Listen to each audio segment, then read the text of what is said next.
flood of congratulations has greeted Finance Minister Dr. Nigel Clarke when news broke that as of October 31, he'll be taking up a post as Deputy Managing Director of the IMF. While we await the announcement of his replacement, Prime Minister Andrew Holness says there will be continuity of policy. But is it really that simple? Thanks so much for joining us. This is All Angles. I'm Dion Jackson-Miller. We're going to be getting reactions from Renee Badreau. She's in studio with us. She's a brand new president of the Jamaica Medical Doctors Association. Philip Ransom with us as well, president of the Jamaica Chamber of Commerce, and Tisha Clark-Griffiths, who is president of the Jamaica Civil Service Association. Joining us by Zoom, development economist Dr. Chris Stokes. First, though, Dr. Clarke's new job is interesting, and I don't know if ironic might be the word as well, given Jamaica's sometimes fraught relationship over the years with the IMF. Here's a quick look back.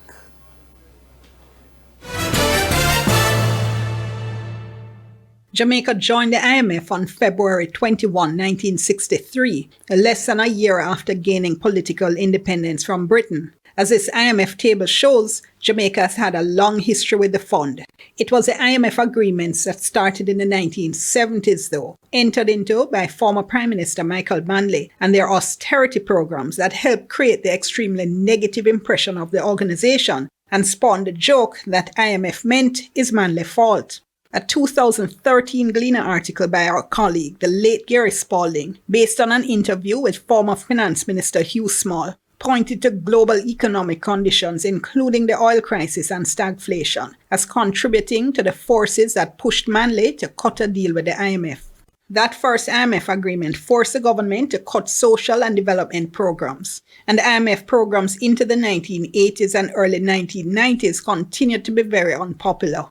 The 1980s saw the introduction of structural adjustment reforms. These included financial liberalization and the freeing up of the foreign exchange market. The dollar moved from $1.78 to $1 to $5.50, and this resulted in price increases. Former Prime Minister P.J. Patterson's announcement in 1995 that Jamaica was ending its borrowing relationship with the fund was met with celebration. But the banking crisis of the 90s created serious debt problems. And in 2009, Finance Minister Audley Shaw announced that Jamaica would once again be turning to the IMF. The country weathered a debt exchange, but the program was not successful. In 2013, Jamaica had to look to the IMF once again. The conditions were onerous. Jamaica had to go through another debt exchange, announced in February 2013 by Prime Minister Portia Simpson Miller and Finance Minister Dr. Peter Phillips. The government also had to run a 7.5% primary surplus, that is, the difference between tax revenues and expenditure, excluding debt payments. A Financial Times article described this as astonishingly high, since at the time even Greece was only required to hit 4.5%. The Financial Times quoted former IMF veteran turned critic Peter Doyle as calling this macroeconomic malpractice, calling it ridiculous, and saying this is why Jamaican programs have been such a problem that they are so hostile to economic growth.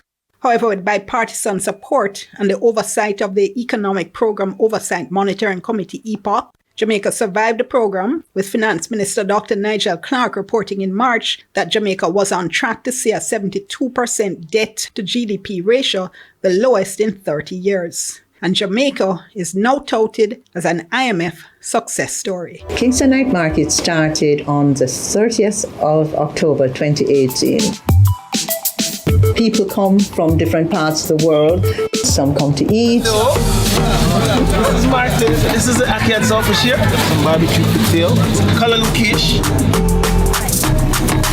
Some come to shop. Some come for the entertainment. We come be nice up the party. We come be nice up the party. I do believe that when people buy goods that are made in their country, the country benefits.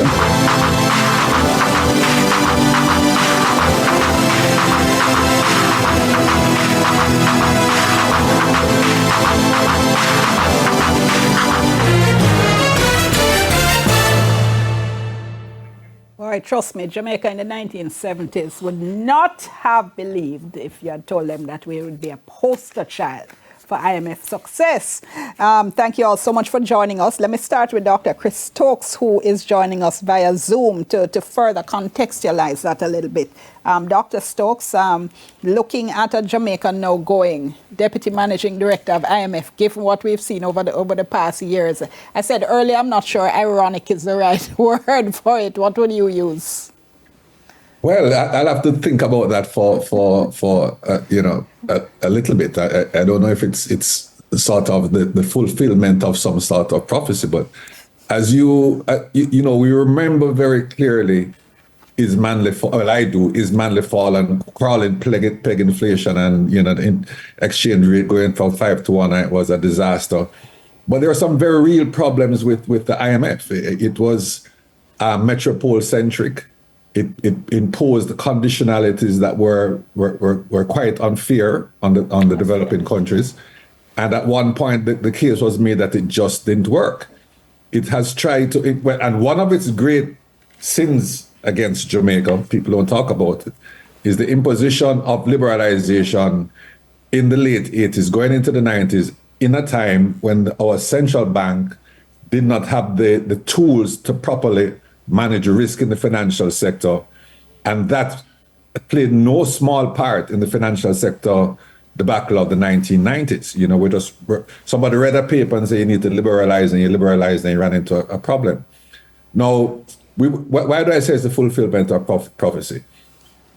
The IMF always had to be on track to realize that sending down academic work from on high to people with a lived experience in a different environment did not work. And Dr. Clarke comes at a time with not only equal, if not better, academic qualifications than the persons that he'll be at the table with, but with the distinction of actually having had IMF programs work in a country which it was targeted to work for. He'll be sitting with the people from China and Japan and so on. So I think it's the natural evolution of erring, of learning, of improving, and of finally accepting the direction that you need to go in, and that's how I see it. So it's a symptom or a signal then of this new and improved IMF, you might say.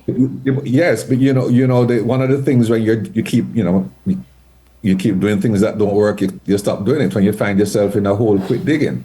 And I think the IMF has had some some introspection. Now, is it perfect? No, but this is certainly of all the 190 countries and all the finance ministers and all the programs, they settled on Nigel Clarke, and for good reason, frankly. He did an interview after the pandemic with the IMF when they identified Jamaica as one of the few countries that returned to full employment, returned to economic growth, and at the same time reduced its debt.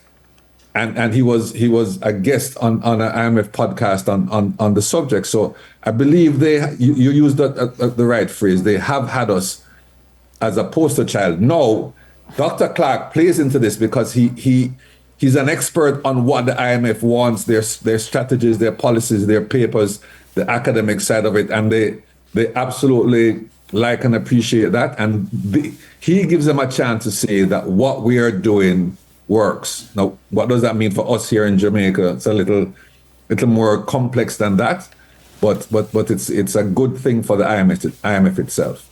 Okay, well, I tell you what, we're going to be picking up on that, as well as, of course, more on what it means for us here in Jamaica, their economic implications, their trade union implications. I know the trade unionists are saying, hold on, we're not done, you're not done with what's going to be happening now, so stay tuned, we'll be right back.